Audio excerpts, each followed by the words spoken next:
Okay, all right.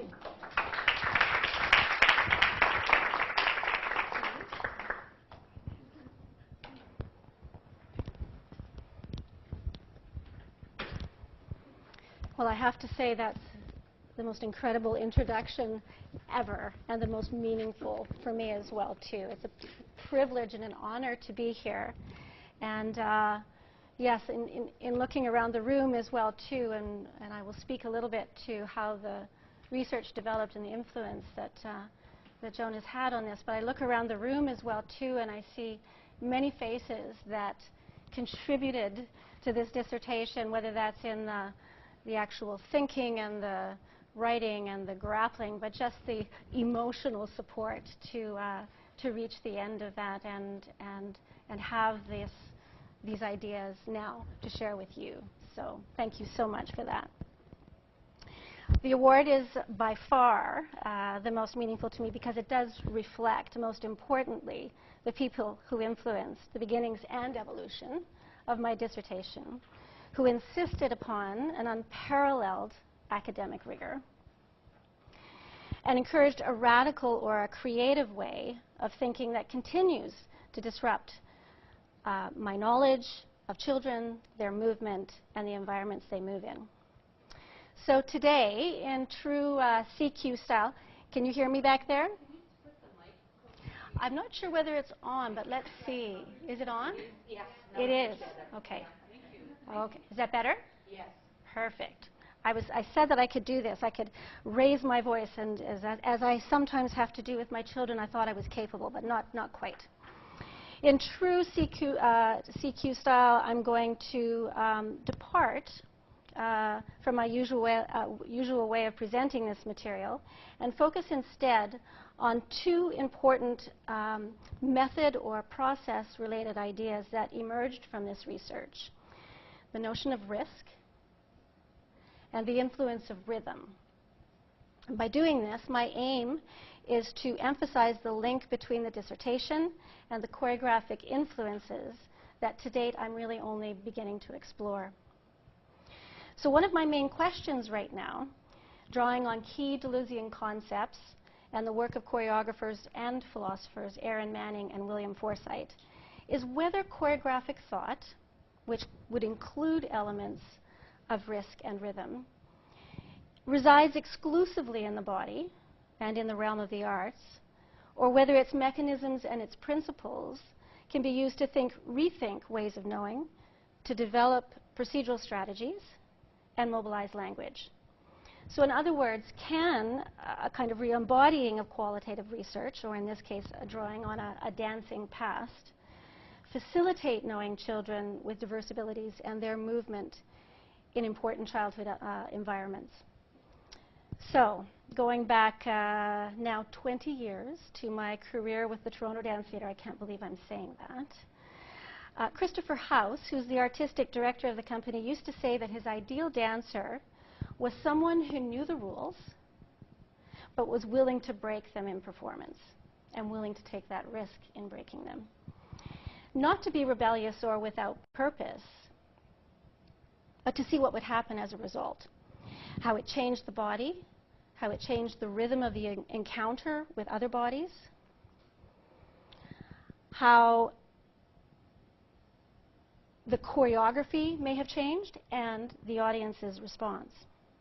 And I think the same could be said for the research process and the way we're encouraged to think, where it's important to know the rules, but also press on the boundaries from time to time. So my focus today speaks to this disruption, or the point in the dissertation when it became necessary to re-inhabit my dancing body to better understand the children I was observing, their rhythms, their tempos, and the rules that they eagerly broke themselves. So to begin, I'm going to present the research as I typically would, following a linear path and a rhythm that we're all familiar with, and then reflecting the same shift that occurred in the dissertation. I'll share with you a new rhythmical approach that emerged unexpectedly to support the movement I was seeing and attempting to describe. So given my background in dance, it was clear that this research would be somehow related to movement. However, it was impossible to know early on how different ways of knowing the body could be effectively merged, and the complexities involved in designing a study that used both dance and nursing to rethink children's movement at school.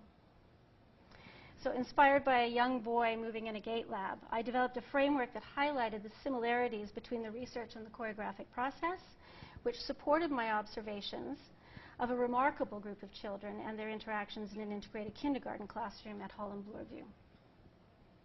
My focus on children's movement at school has been timely, given that children as young as 3 years old are spending at least 6 hours a day in Ontario classrooms and full-day kindergarten programs. So this fact, plus the growing evidence that movement and learning are fundamentally related, makes understanding how children move, explore, and interact with their spaces imperative. And this is particularly important for children with disabilities because beyond their physical impairments, exclusionary attitudes, safety concerns, and environmental barriers restricting movement, the prerequisites for effective social and physical inclusion at school remain largely unknown. So in fact, there's very little understanding how any child moves in any environment or how the physical environment is affecting that movement. However, we do know that the ability to move freely in both indoor and outdoor environments is a prerequisite of an important determinant of children's physical, social, and cognitive development. So this offered a strong rationale to explore a question posed by Spinoza almost 4 centuries ago and taken up by the late contemporary philosopher Gilles Deleuze. What can a body do? So reconfiguring the body as a sum of its capacities and rejecting the Cartesian mind-body split, which subordinates the body to the intellect, Deleuze argued that we cannot know what a body can do until we demonstrate that it surpasses the knowledge we have of it. So by asking what a body can do, as opposed to what it is, I set out to observe children's bodies in excess of medical and social knowledge and attempt to challenge ways of knowing by reimagining children and their capacities in new ways, and trying to, in Deleuzian style, unsettle how we typically differentiate a capable body from a disabled body. So I find this image quite interesting because it's rare to see the technologies of disability coupled with the virtuosity of a dancer. And in some ways, it's very eye-catching and it's a little bit unsettling because we don't typically see those things together. And that's why I use that image, just to reflect a little bit more of that kind of thinking and that theory. So thinking about movement and bodies in this way was enhanced by recent neuroscientific research that clearly links children's movement and their cognitive development.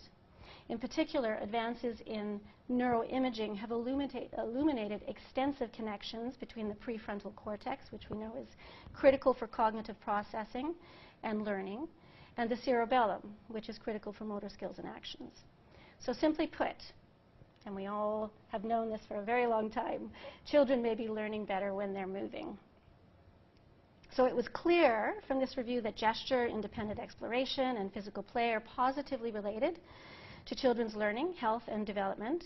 However, with some notable exceptions, most studies focused on how much children move, so using quantitative measures of physical health, fitness, functional efficiency, rather than on how these children moved. So to conceptualize the classroom, I drew on James Gibson's ecological theory of affordances, which accentuates the relationship between moving bodies and environments, and suggests that objects and physical features afford, or in fact offer, possibilities for movement depending on a child's preference, their size, their gender, and their abilities. So because affordances are thought to be intrinsically part of the objects themselves, a Gibson-inspired taxonomy of affordances, which was developed by Harry Heft, provided a useful framework for studying how children used, shaped, and assembled, or actualized, classroom objects and features to facilitate this movement.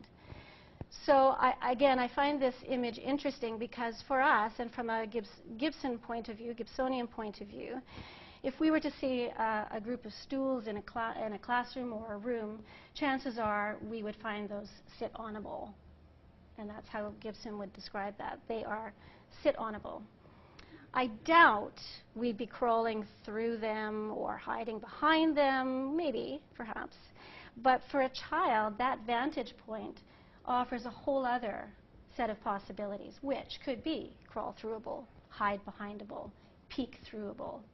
So again, just from sheer vantage point, it's very interesting how we can look at objects or the physical environment and consider what it might offer. And another story related to that as well is, which I tell from time to time, is, and I'm sure many of you can relate with children, the notorious walk to school, where of course you're walking out the door at about, a minute and a half before the bell rings, and I am 2 doors down from the school. And you have a child who is far more interested in the journey than the arrival, and is busy climbing up on the banks and hanging on the fence and crawling up a stop sign straight to the top. And I'm looking at this child going, Kenzie, please, we just need to get to school. And slowly I realized that, in fact, this theory was being presented to me in that all of these objects and the way that he looked at them and the way he interacted with them, the kinds of movement that those objects encouraged, was a theory of affordances. So I backed off a little bit. We were late. We've been late a few times. But in general, I think the more important thing is this facilitating of that kind of exploration of an environment. According to most research, natural outdoor environments appear to have the most potential, as I just said, for actualizing affordances. Studies about movement at school are limited, and this is not really surprising because schools, and in particular classrooms, have traditionally been perceived as places of physical order where children are expected to move in regulated and practiced ways.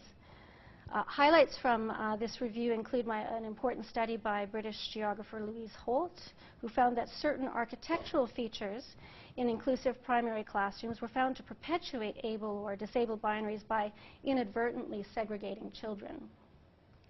Canadian researchers have found that children with similar capabilities move differently across outdoor, home, and school settings, suggesting that future research is needed to identify how contextual features affect children's movement, especially in schools, which typically are designed for non-disabled children.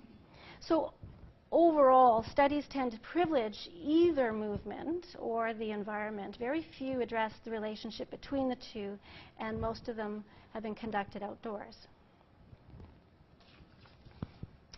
So I designed my study to fill these gaps in knowledge using Deleuze and Gibson as compatible theoretical frameworks. Later in the process, I introduced a third conceptual framework, and I'll explain that shortly. Erin Manning's Deleuzian-inspired ideas about relational movement to accentuate the dynamic reciprocity between children in the classroom, and to use these philosophical ideas to rethink the physical body. And in the end, this ensemble of frameworks required a kind of thinking with and across to describe children's movement within the classroom as opposed to using them separately. So this ultimately transformed the way I thought about and observed children's body-space relationships. So I asked 3 research questions that targeted this relationship specifically between children's movement in the classroom. So what affordances do children actualize? How do assemblages of bodies, objects, and features transform or inhibit children's movement? And how do children themselves describe their movement in the classroom? I conducted my study in a state-of-the-art integrated kindergarten classroom, ideal for observing the movement interactions of children with different characteristics and abilities, and where I anticipated that they would move in less regulated ways due to the limited exposure to an educational setting. The sample consisted of 8 disabled and 12 non-disabled children, and an equal number of boys and girls 4 to 6 years of age. I conducted a focused ethnography, and it's resulted in 3 sets of data, including structured observations, field notes, and semi-structured interviews with each of the children. And I collected data over 10 weekly sessions, each lasting about 90 minutes, and mounted 3 video cameras in the classroom to capture these different angles and interactions from a number of perspectives. And this resulted in over 52 hours of video data. And I was warned. Are you really want to do that, Cora? I said, yes, because I want to get that overlap there, and I need that. I want to make sure that I can follow and track a child in the classroom. So I had 52 hours of video data. And it was the most exhilarating thing I think I've ever done in my life, and minute by minute going through these videos and discovering and being offered what these children were doing. I followed 7 steps and conducted a 2-stage analysis of children's movement, starting with a descriptive summary of the video data, the development of a movement profile for each child, a coding scheme consistent with my conceptual framework, a process of reducing and displaying the data according to an adapted taxonomy of affordances that I mentioned, identifying movement assemblages, which came later in that process, and conducting a deductive analysis of children's verbal accounts of their movement in the classroom. So my first set of findings, answering the first research, or addressing, I don't know if I want to say answering, addressing the first research question, was organized according to the affordances that children actualized. So again, drawing on Heft's taxonomy, I identified 7 categories of affordances, which later became the movement material or the building blocks that I used to deepen the analysis. The affordances that disabled and non-disabled children used the most, or in the most non-habitual way, were number 1 and 7, the open pathway and the moving bodies, which is what I'm referring to there is a kind of the eliciting effects of movement itself. For example, a child that was running often triggered another child to run or skip or gallop in response to this movement. I'll just go back and I'll tell you what I'm looking at. So it's this piece right here that I'm describing as a pathway. It's a funny shaped room. This is an accessible washroom right here. So in fact, there's 2 sides of the room, which is actually kind of interesting architecturally and with what the children did. But this is this little sort of non-prescribed area, nondescript area that I called the pathway. A significant finding and a turning point in this research was my realization, however, that this analysis alone did not adequately describe children's movement and engagement with the space. Although the taxonomy enabled me to see children's body-space relationships and identify relevant classroom affordances, missing from these categories was what occurred between them. That seemingly imperceptible and intangible variation of movement that became visible when I viewed them as assemblages with, rather than distinctions from each other. So the taxonomy could get at this relationship between, couldn't get at this relationship between actualized affordances and the movements that they incited. It was the swirls and the cascades of activity and the way children moved or almost move in response to the movement intensities that rushed and spilled past them. And it was the rhythm of these encounters and children's movement phrases that my dancer self saw and felt, and that I really could not ignore. So to give you a little taste of that, it's pretty fleeting, so I will give you the heads up as we move along just to direct your eye. I think what's best is probably to watch, as I started to do, watch for a change in rhythm, or then a rhythmic echo a few seconds later by another child. Sometimes the rhythms were synchronized, and sometimes there was a kind of variation or different response.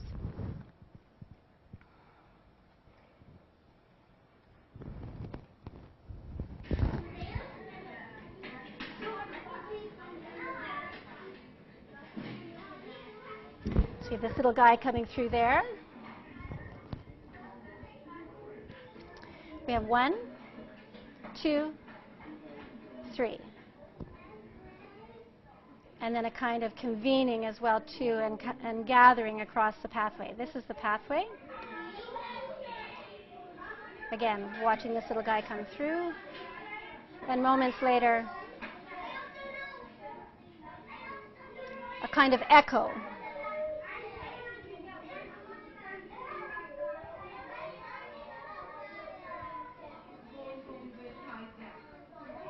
Watching her again across the pathway, and a kind of pickup again with a rhythmic skipping across. Coming across,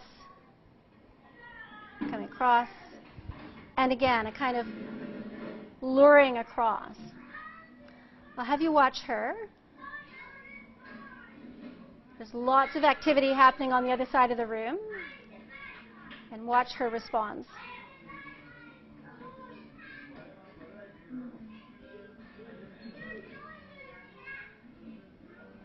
And then again, it's almost like she's lured to the other side, following that path of movement. It's fast, but what started to happen when I was watching the 52 hours of video was I stopped looking at the relationship between the child and the object. Well, I didn't. I kept watching that as well too. But I was almost brought into that kind of rhythm that the children were creating in the classroom. And you could almost predict it. If I saw a change of rhythm, then there was always some sort of echo that followed afterwards. So it became very choreographic at this point.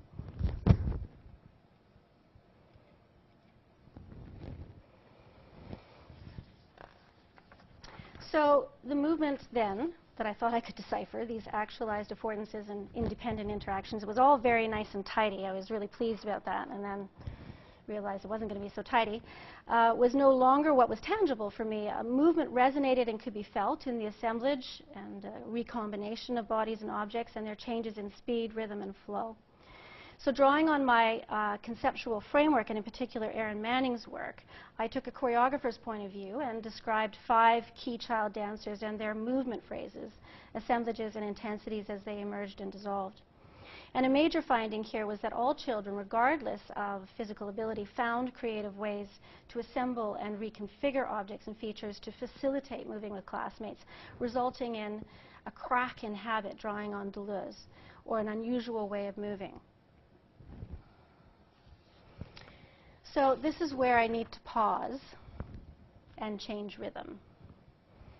So you probably noticed that I likely glossed over the seemingly straightforward task of describing 5 key child dancers and their movement phrases, as if there was a simple language for this and a process for doing it.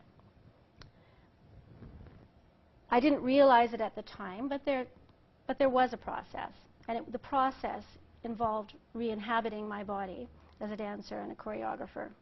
And this took years to realize that the way I was watching these children was in fact as a dancer and as a choreographer.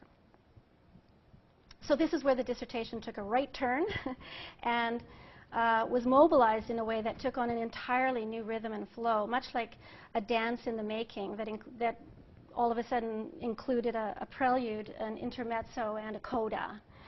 I realized that I had been forcing the dissertation along a kind of familiar and linear pathway, one that I believed was befitting of a nurse's dissertation, who just happened to be a dancer.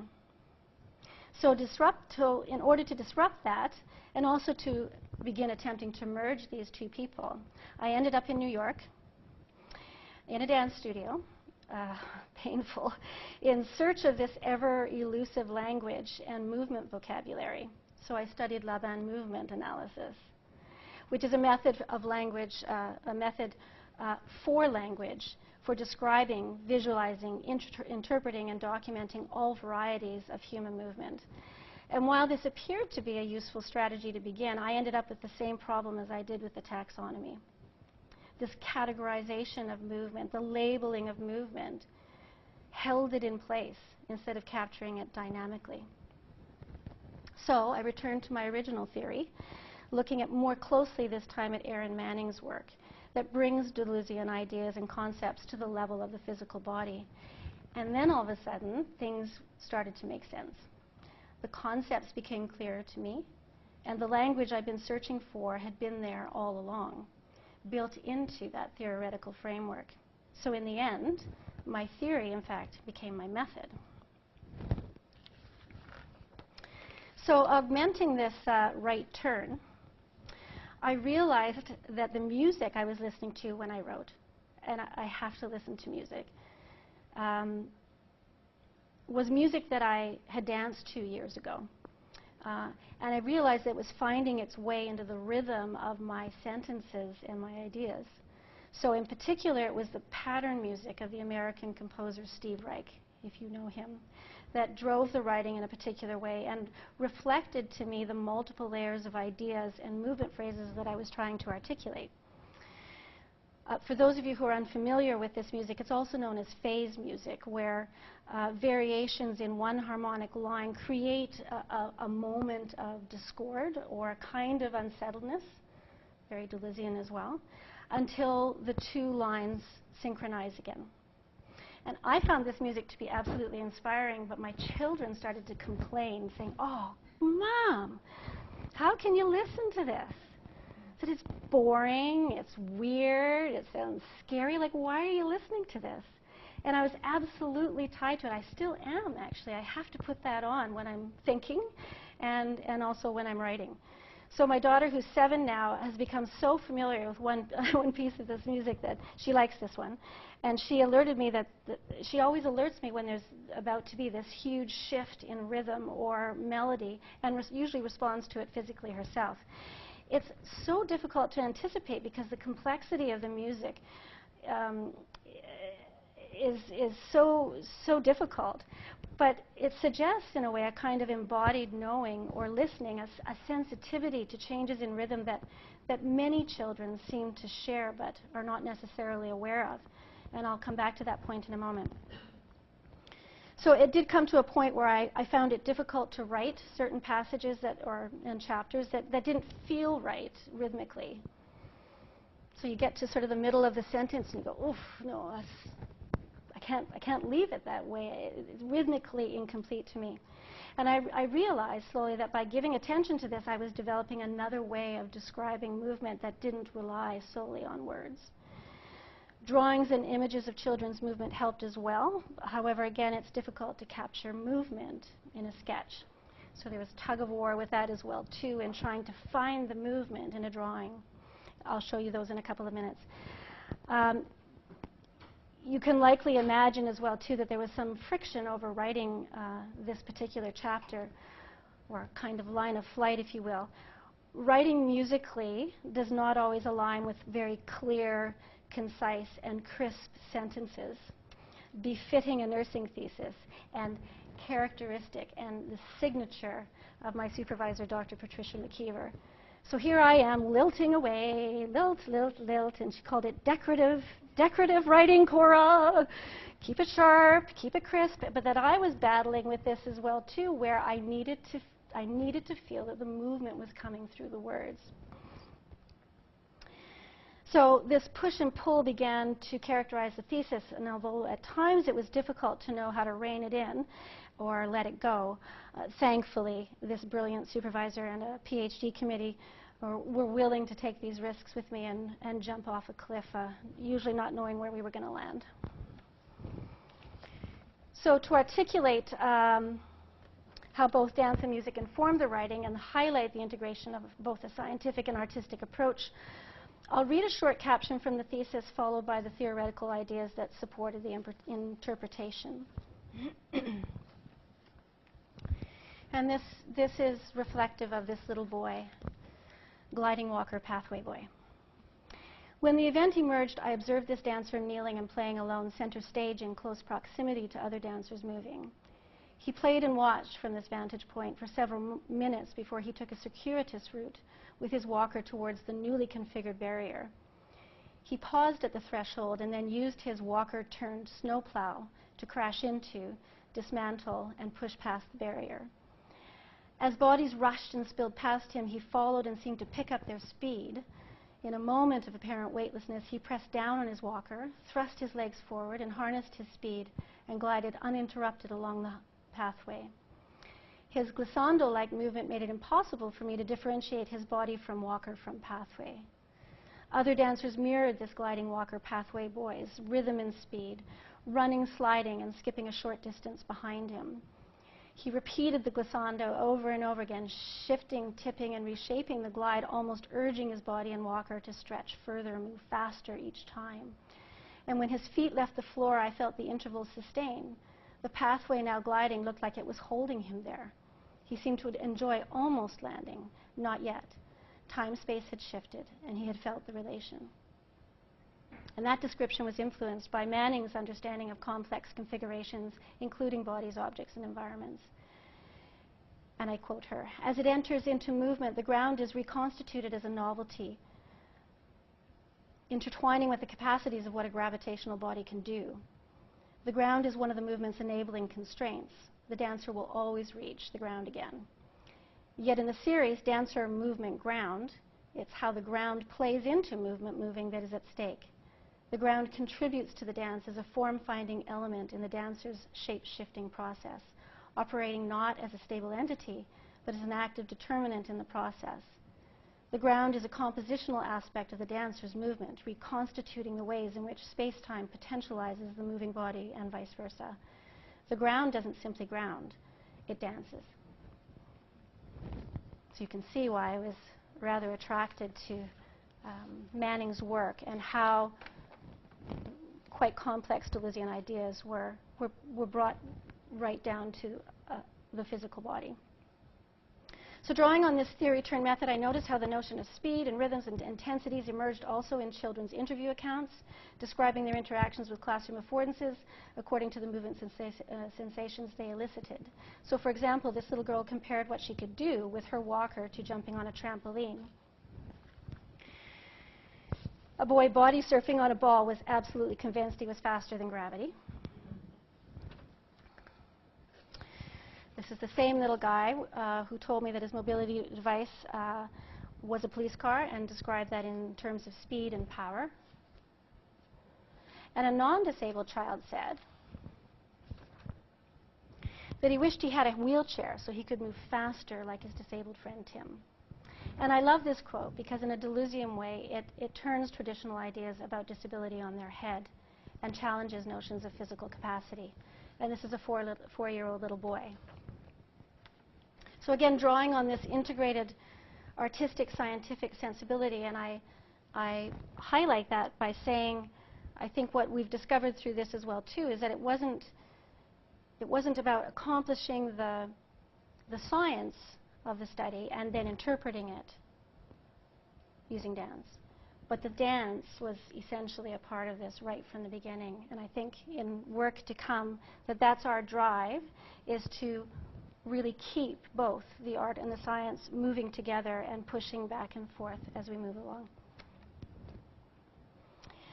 It appeared to me that children sought out movement sensations generated by their interaction with other bodies, objects, and features, gathering speed, moving slowly, playing with gravity and rhythm, navigating in between spaces, mimicking and triggering others to move in new and unusual ways.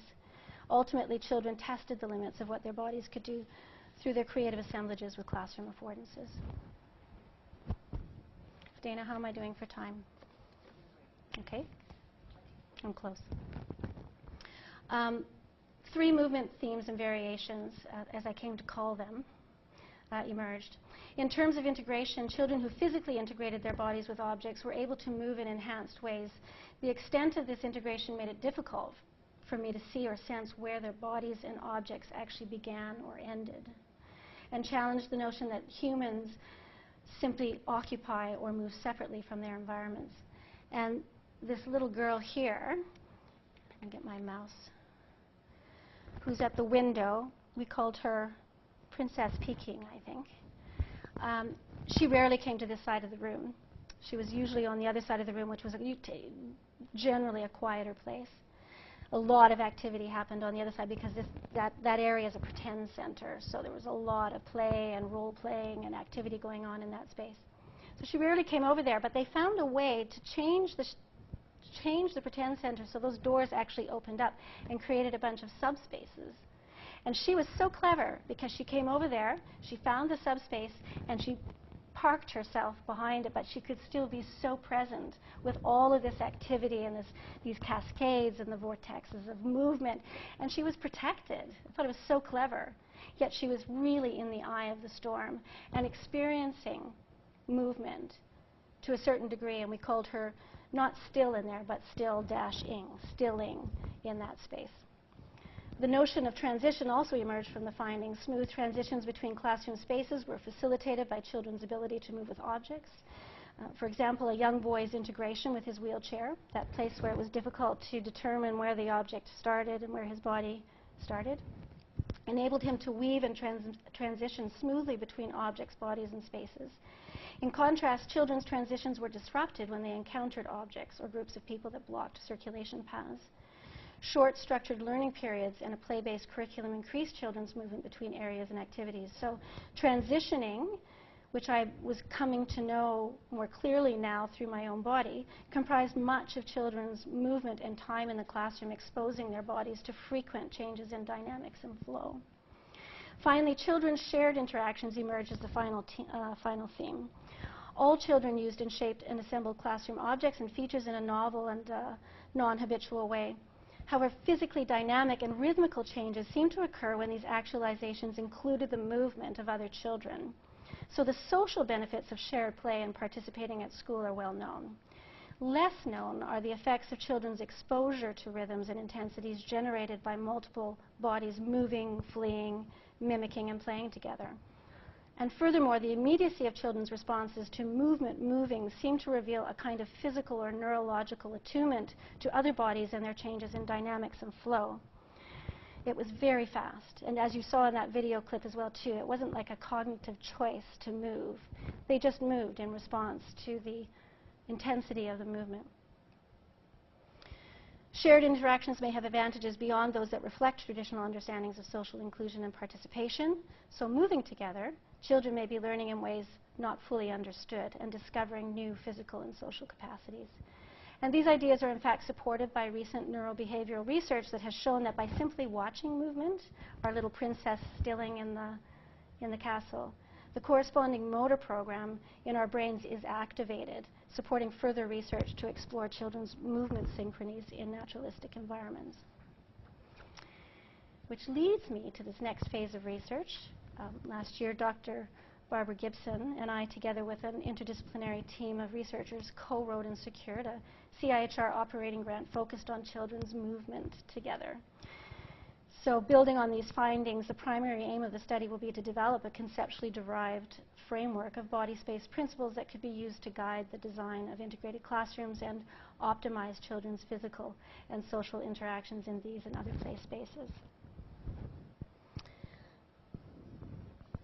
So I'm going to conclude the presentation in two ways, starting first with a set of implications that include optimizing environments that are redolent in movement possibilities, promoting children's physical, social, and cognitive health and development in innovative ways, developing this framework or set of principles that I just described as a way to guide the design of not only classroom environments, but possibly other educational or health community settings, motivating healthcare professionals to rethink how we, in some cases, rehabilitate, and in all cases, inspire kids to move in their everyday environments. And finally, disrupting the traditional notion that children learn best when sitting still. But finally, what I want to do is leave you with 3 examples of the choreographic notes that began to develop as a result of my new embodiment and really came out of that wrestling in Chapter 5, the second findings chapter. These notes can be taken up, they can be reinterpreted, they can be designed, danced, or rewritten by others. And it's my sincere hope that the choreography that resides now within this dissertation sets the stage for future research that seeks to know children, their movement, and the spaces they move in new and unanticipated ways. Thank you very much for today. It's such a pleasure to speak to you. I'd like to acknowledge my committee members, Patricia McKeever, my supervisor, who danced every step of this dance with me, and an unwavering committee who trusted every part of this. Bloorview School Authority, all of the technical support, and of course the funding agencies that supported this work throughout the whole process. Thank you very much.